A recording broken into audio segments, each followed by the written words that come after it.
சகல ஊர் மக்களுக்கும் அறிவிப்பது என்னவென்றால்,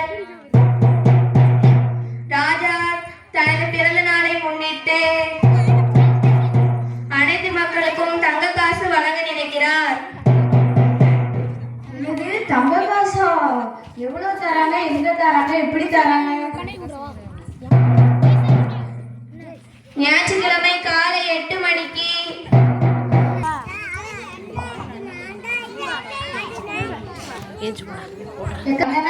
தங்க காசு கொடுக்குறாரா?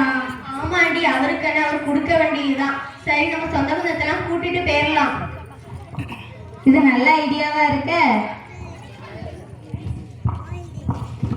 என்ன இந்த விஷயம் உங்களுக்கும் தெரிஞ்சு போச்சா? ஆமாங்க, அந்த தண்டவரக்காரனா ஊர் ஊரா தெருவா அடிச்சுட்டு போறானே.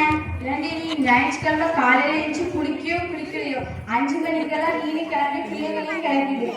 நாங்க அதுக்கு முன்னபடியே நானே பிள்ளைகளும் பிளான் போட்டுட்டோம் தெரியுமா? என்ன பிளான் போட்டீங்க?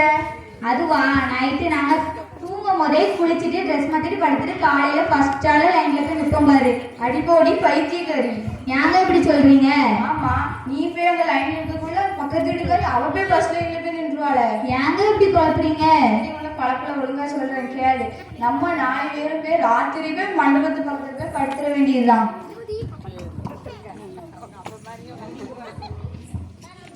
முக்கியமாப்பா. ஆமாடா, இது ரொம்ப மதிப்பானது. முதல் நாள் ராத்திரி எல்லாம் என்னால அங்க வர முடியாது. நீங்க போய் இடம் பிடிச்சு வைங்க. சரிடி, நாங்க அங்க போய் இடம் பிடிச்சு வைங்க. அந்த கூட்டத்துல வந்து எங்க கண்டுபிடிச்சிருவியா? கண்டுபிடிச்சிருவேன். ஆமா, நல்லா கண்டுபிடிச்சிருவா.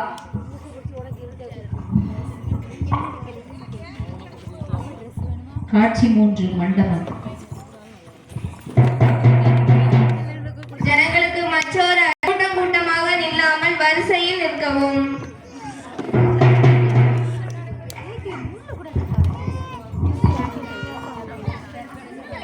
கொஞ்சம் நவுண்டு வந்து நீங்க வாங்க. அதான் நம்ம முதல்ல நாள் ராத்திரியே வந்து இருந்துட்டோம்ல, நம்ம குடும்பம் தான். காசு கொடுத்தோன்னா முதவே பிரியாணி தான் சாப்பிடுறோம். சரி, கொஞ்சம் அமைதியா இருக்கு. தண்டோரக்காரன் வாரான், என்ன சொல்றான்னு கேட்போம். ஜனங்களுக்கு மற்றொரு அறிவிப்பு.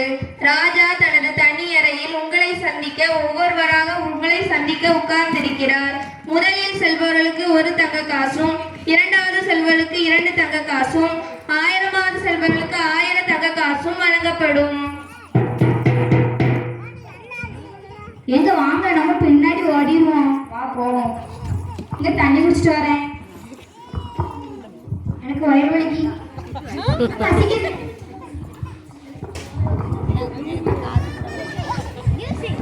என்ன, யாருமே என்ன பார்க்க வரவே இல்லையா? ராஜாவே, மக்கள் எவ்வளவு ஸ்பீடா முன்னாடி வந்தாங்களோ அதோட ஸ்பீடா பின்னாடி போயிட்டாங்க.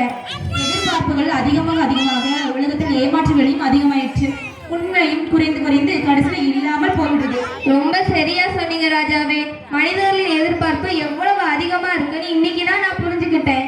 இத ஜனங்களுக்கு புரிய வைத்து உண்மையில மக்கள் வாழும் நாடாக இந்நாட்டை மாத்த போறேன். எப்படி ராஜாவே?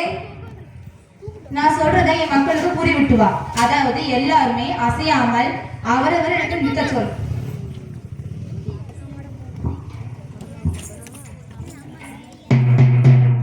ஜனங்களுக்கு மற்றொரு அறிவிப்பு.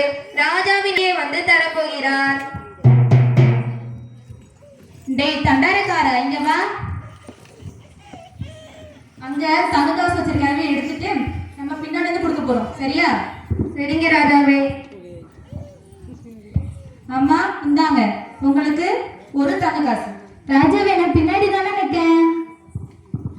தம்பி, இந்தாங்க உங்களுக்கு 2 தங்க காசு. ஏ குட்டீஸ், உனக்கு 3, உனக்கு 4. ராஜாவே, உங்களுக்கு ஏதாவது நியாயமா இருக்கா? நாங்க ராத்திரியா வந்து இங்க ஃபர்ஸ்ட் ஆளா நின்னோம். இங்க ஃபர்ஸ்ட் இருக்கிறவங்களுக்கு 1 தங்க காசு, 2வது இருக்கிறவங்களுக்கு 2 தங்க காசு, கடைசி இருக்கிறவங்களுக்கு தான் நிறைய தங்க காசு கொடுப்பேன். நீங்க நான் கஷ்டப்பட்டு சண்டைப்பட்டு பின்னாடி போய் நின்னா பின்னாடி இருந்து குடிக்கிறீங்க. ஜனங்களே, இந்த பெண் கேட்டது போல உங்க எல்லாருமே சந்தேகம் இருக்கும்.